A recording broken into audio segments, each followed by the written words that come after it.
will mark the 25th successful landing for SpaceX. As you can see, we've got a lot to cover in today's webcast, so let's get started. Hi, I'm Lauren Lyons, and I'm an engineer here in our Flight Reliability Department. Now, for those of you joining us for the first time, just a little bit about Falcon 9. It's a two-stage rocket, each stage having its own engines and its own propellant.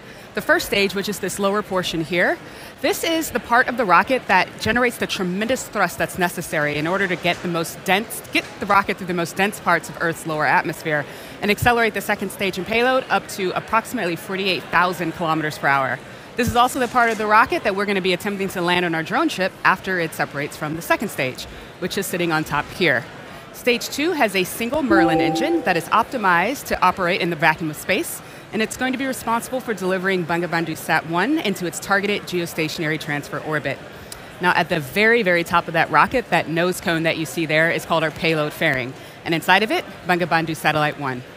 The fairing is what protects the satellite from aerothermal heating and contamination as we travel through the Earth's atmosphere.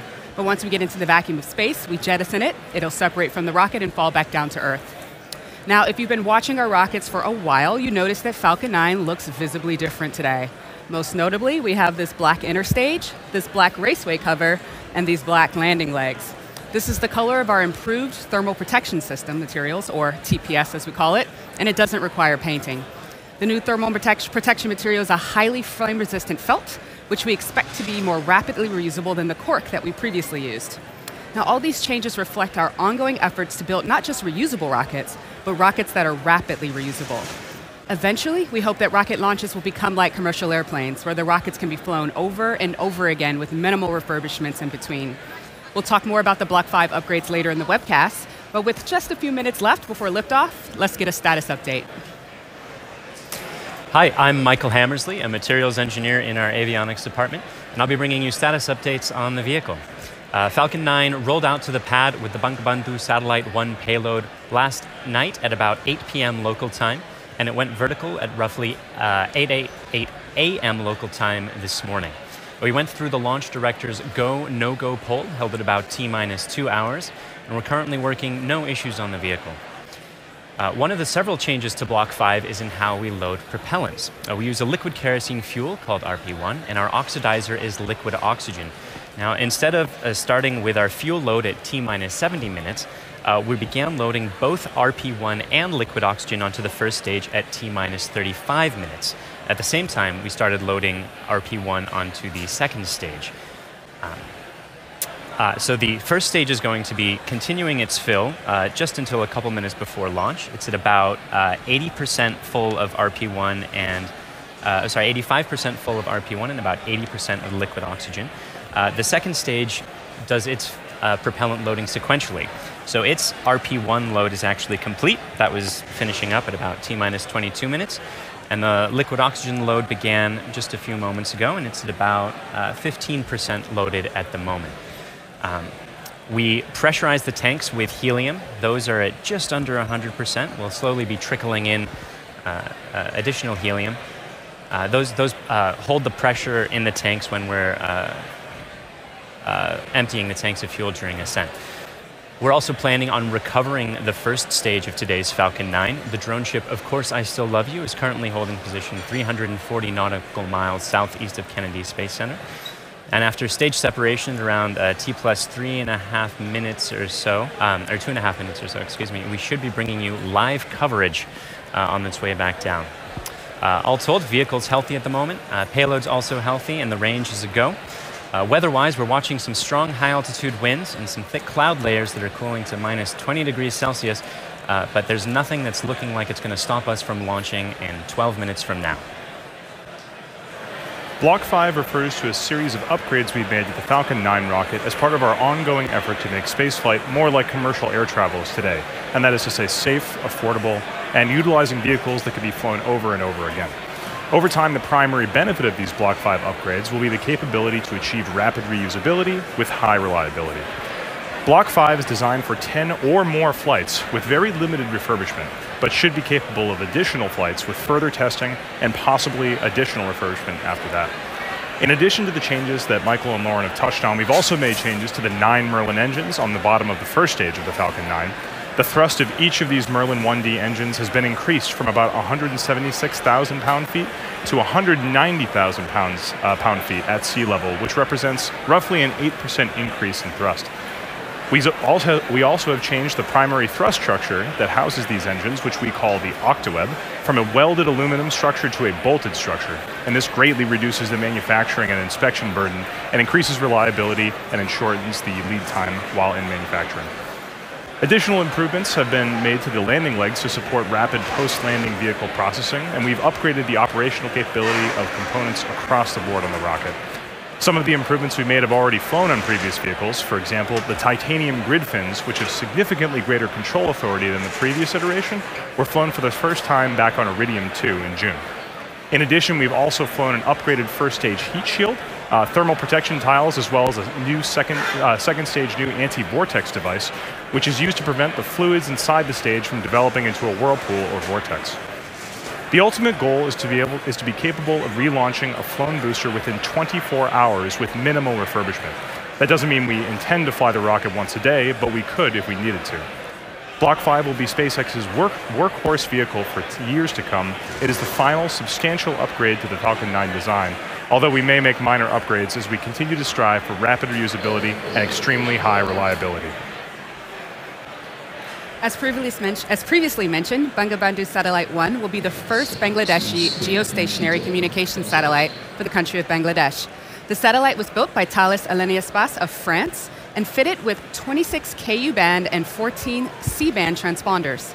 This allows the satellite to cover a wide variety of broadcast and telecommunication applications, including satellite TV, internet access, and emergency communication services, and much, much more. The satellite will be operated by the Bangladesh Telecommunication Regulatory Commission, or the BTRC. Located at 119.1 degrees east, Bangabandhu Satellite 1 will provide direct-to-home services, video distribution, and very small aperture terminal communications across Bangladesh. The satellite will also provide broadband connectivity to rural areas throughout the country. The satellite's mission is expected to last at least 15 years. The launch of Bangabandhu Satellite 1 is a key milestone for the country of Bangladesh, and to acknowledge this effort, we have a special message from the CEO of Thales Alenia Space, and its messages to the teams who made this mission possible.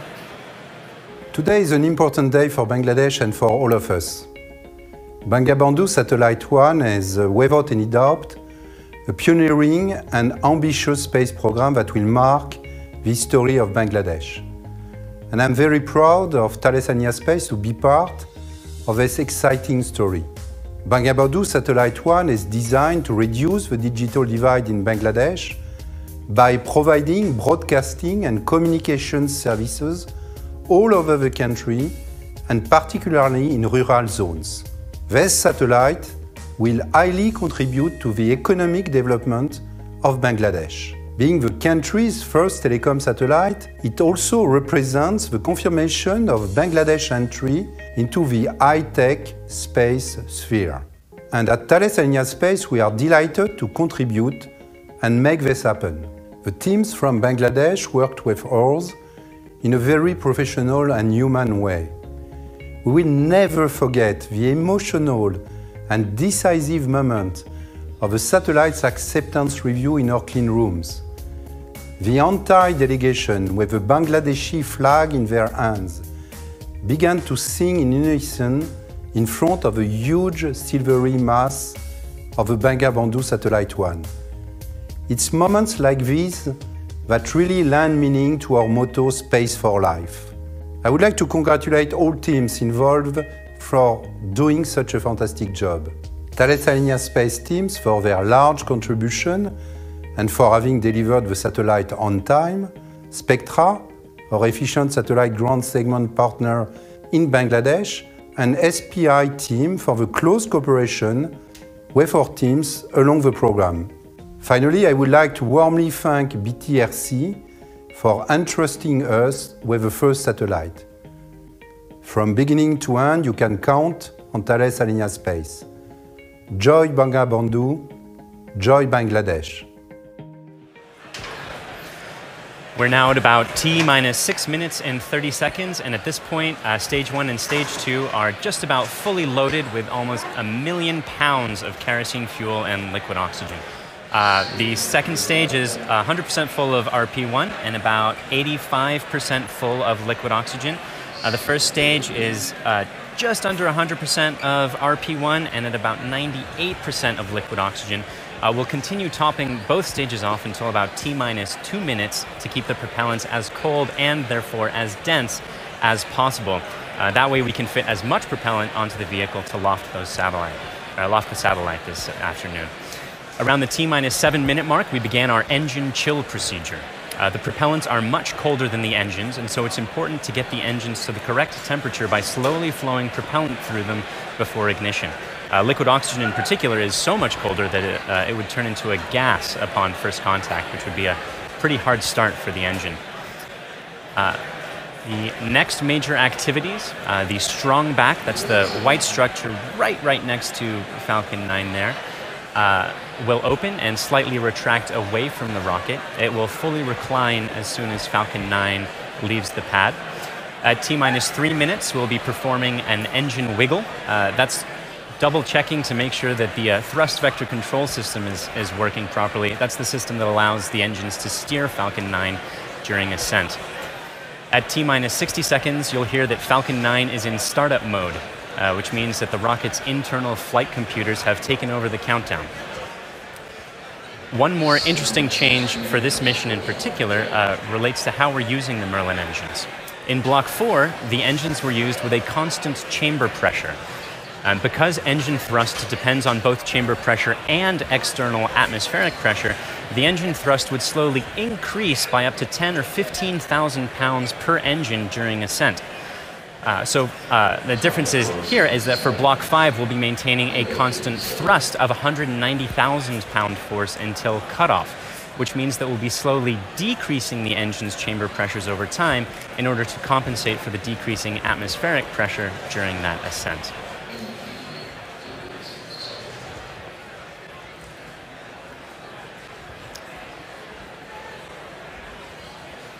Again, for today's mission, we are looking to recover the first stage. This is the fully reusable version of the Block 5 rocket, at least 10 times reuse and potentially up to 100.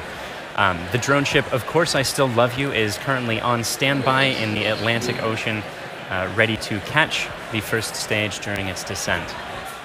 Bangabandhu Satellite 1 is currently looking pretty healthy.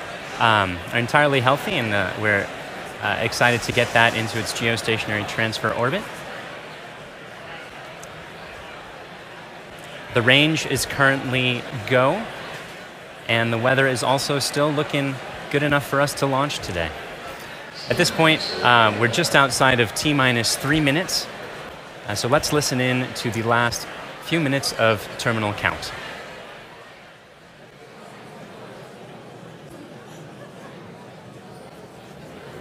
Stage 1, launch load complete.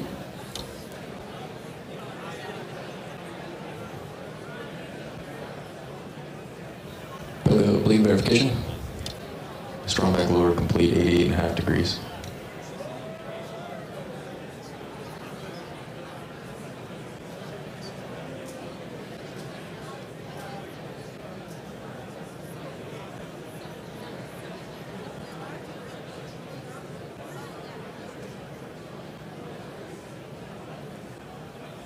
Stage 2, dump manifold secured.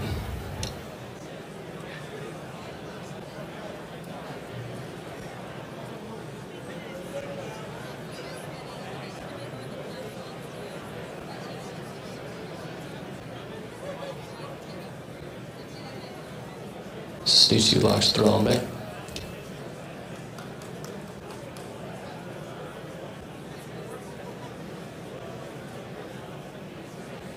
Stage 2 locks load complete.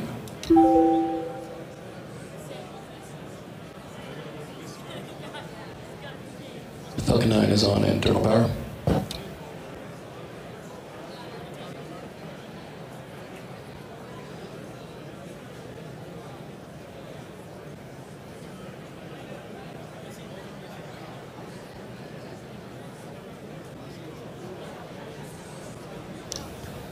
Gas closeouts is running.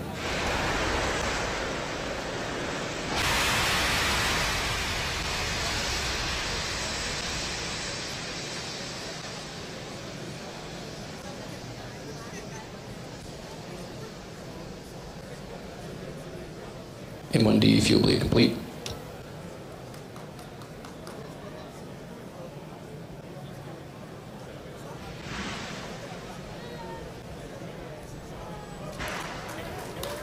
AFTS ready for launch.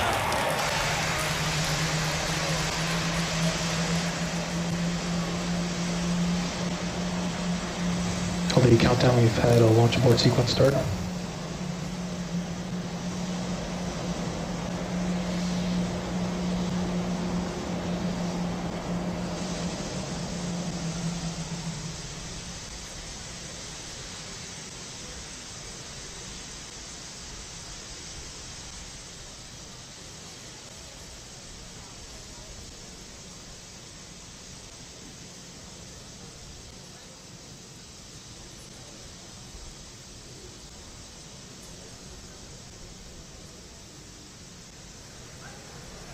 It looks like just after Falcon 9 entered startup mode, it threw an abort. We're currently looking into a little more details to see if we're able to continue today's mission. If not, we'll be using our backup day tomorrow at about the same time.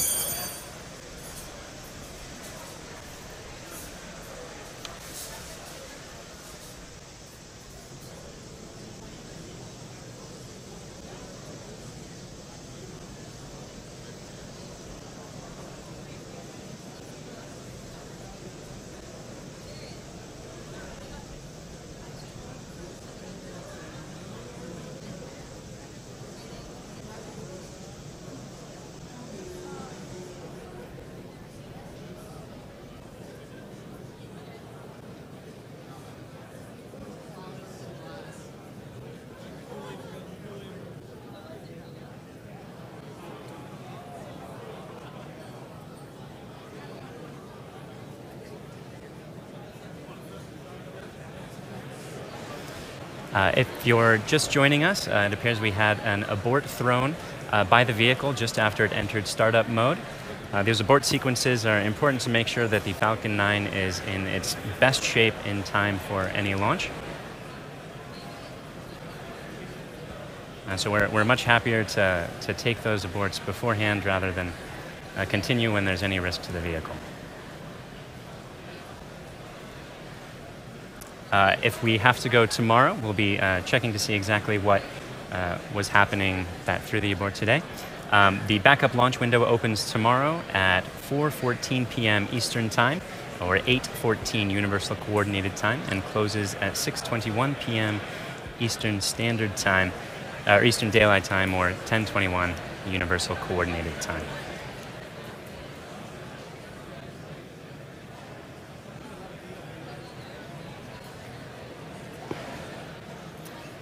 Hang on for a few more moments. We're waiting for official word from the countdown net, and we'll get back to you shortly.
Again, if you're just joining us, we had an abort just before our predicted launch time of 5:47 p.m. Eastern Time.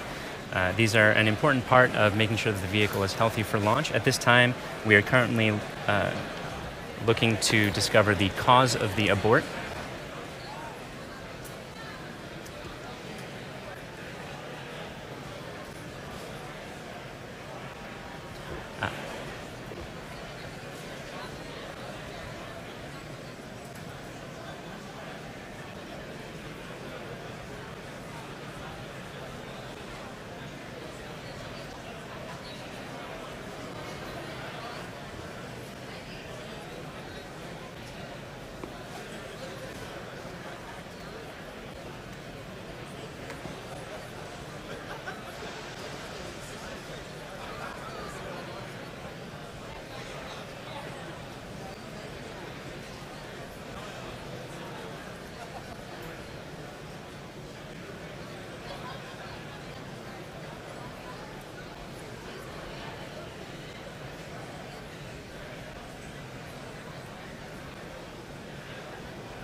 We're still looking to discover the cause of the abort that Falcon 9 threw just inside T-1 minute. Because so many systems respond in abort, they change to a safe state. It takes us several minutes to understand the generally single cause of that abort. The team is actively scrubbing the telemetry log as we speak.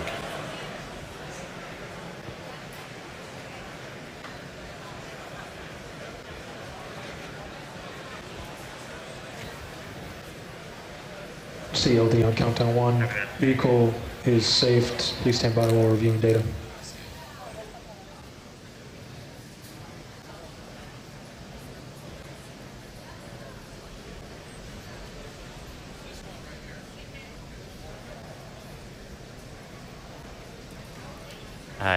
You just heard on the countdown net. We're still reviewing the data to see if we're able to determine the cause of that abort.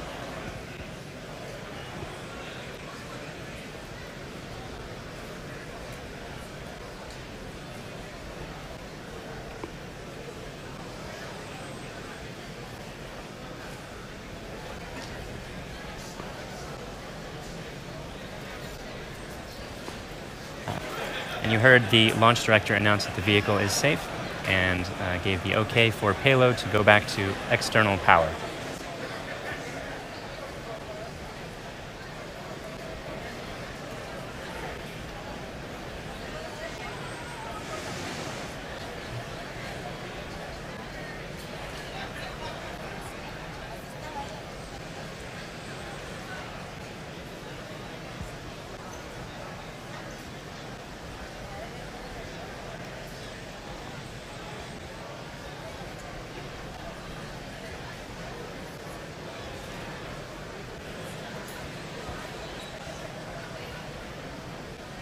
So we're still reviewing those telemetry logs. We're not yet scrubbed for the day.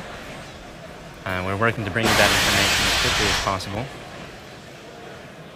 If we're able to launch today, or if we are not able to launch today, excuse me, then our backup window is at about the same time tomorrow at 4:14 p.m. Eastern Time, closing at 6:21 p.m. Eastern Time.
We are still continuing to look at the data to determine if we can understand the cause of this afternoon's abort.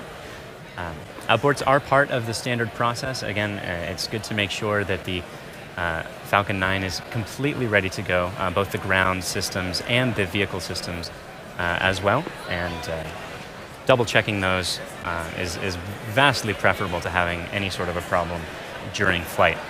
There's still a chance that we may be able to launch today, and we're working to see if that's going to be possible.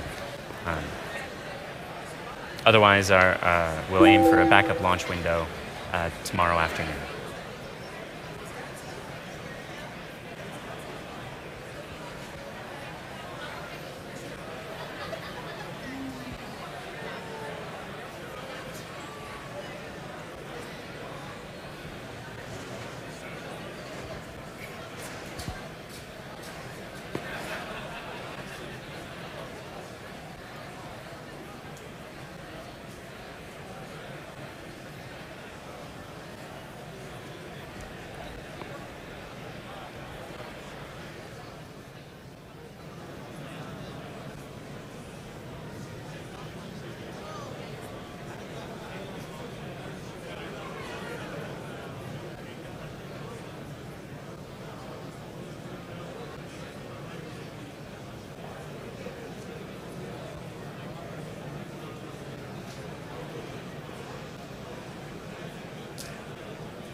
If you're just joining us, we had an abort at the very final stages of countdown within 1 minute for a launch time of 5:47 p.m. Eastern Time.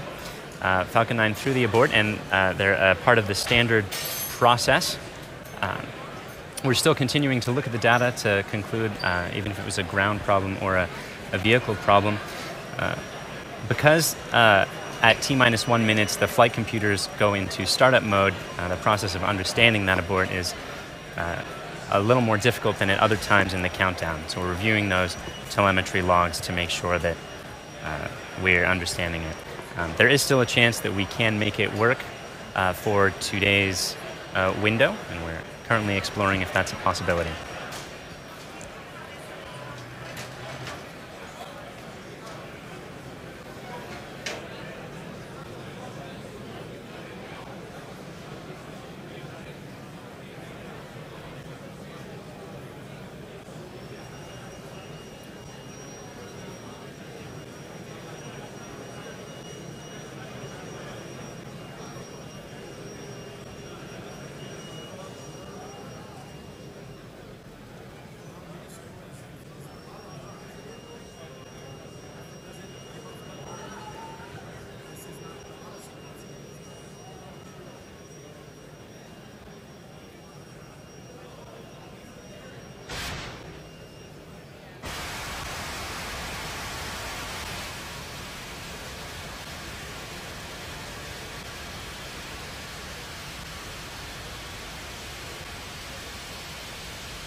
And if you're just joining us, you can see that it's a T-minus 15-minute clock at the moment in a yellow state, which means we're in a hold state.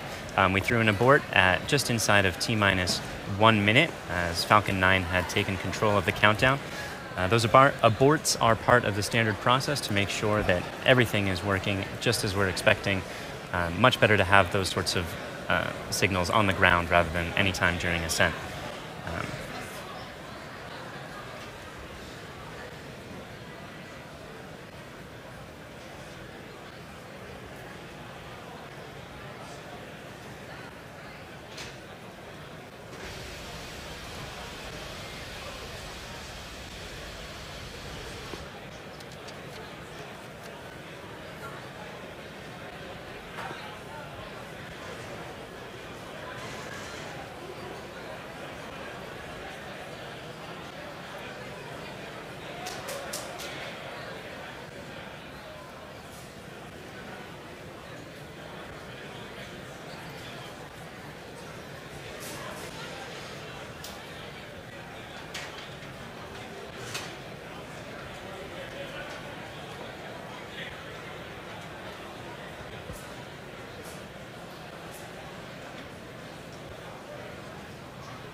SCLD on countdown and officially scrubbed for today, preparing for a 24-hour recycle.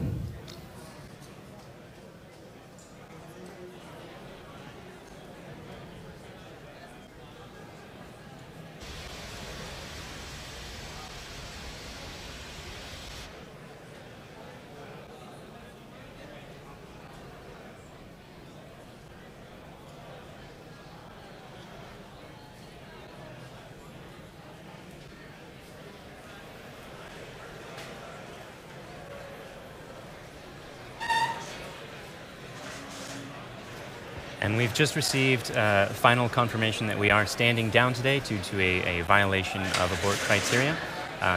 The vehicle and payload are in good health. The next launch opportunity is tomorrow, May 11th. Again, if you're just joining us, we had a launch attempt at 5:47 p.m. Eastern Time. Falcon 9 threw an abort in the final minute of countdown. And it seems like we are unable to reach the launch, or to launch within the launch window for today at this time. We have concluded a preliminary review, however, and have determined that the vehicle and payload are in good health, and will be aiming to launch tomorrow during our backup launch window at 4:14 p.m. Eastern Time, closing at 6:21 p.m. Eastern Time.